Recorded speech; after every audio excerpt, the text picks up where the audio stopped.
எத்தனை பேர் விசுவாசிக்கிறீங்க? அவர் செய்ய நினைத்தது ஒன்றும் தடைபடார். அவர் ஒன்றை முடிவெடுத்தால் அதை மாற்ற யாராலும் முடியாது. ஆமென். ரூத்துக்கு நகோமி கொடுத்த நம்பிக்கை அதுதான்.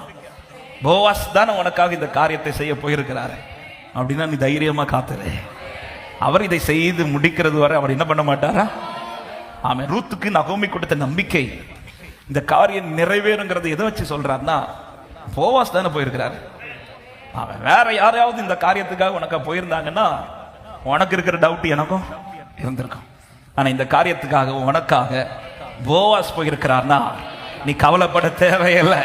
இந்த காரியம் நிச்சயமா நடந்தே தீரும். எனவேதான் ஒரு தேவ பிள்ளை ஒரு விஷயத்துக்காக யாரை செயல்பட விடுகிறோம் என்பது ரொம்ப முக்கியம். அவர் வீட்டுல குறை வந்ததுமே மரியாள் யாரை செயல்படுறதுக்கு அவ விரும்பினாருடா? இயேசு செயல்படுறதுக்கு.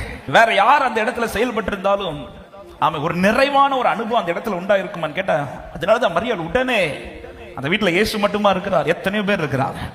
ஆனா உடனே மரியாள் யாருக்கிட்ட போறாங்கன்னா, இயேசு கிட்ட போய். இயேசு கிட்ட போய் இயேசு இதுல கை வச்சுட்டார்னா, இயேசு நின்னுட்டார்னா, அவன் இது சாத்தியமில்லாத காரியமானாலும் அதை அவர் சாத்தியமாக்க வல்லவராக இருக்கிறார். ரூத்தே, அவன் யார் உனக்காக போயிருக்கான்னு சொல்றாங்க? போவாஸ். போவாஸ் போயிருக்கிறாரா? நீ தைரியமா இரு, நீ தைரியமா இரு. இந்த காரியம் தோற்காது. இந்த காரியம் எதை வச்சு சொல்றீங்க மாமி? உனக்காய் புறப்பட்டது வேலைக்காரர்கள் அல்ல, உனக்காய் புறப்பட்டிருக்கிறது போவாஸ். எத்தனை பேர் வார்த்தை விசுவாசிக்கிறீங்க?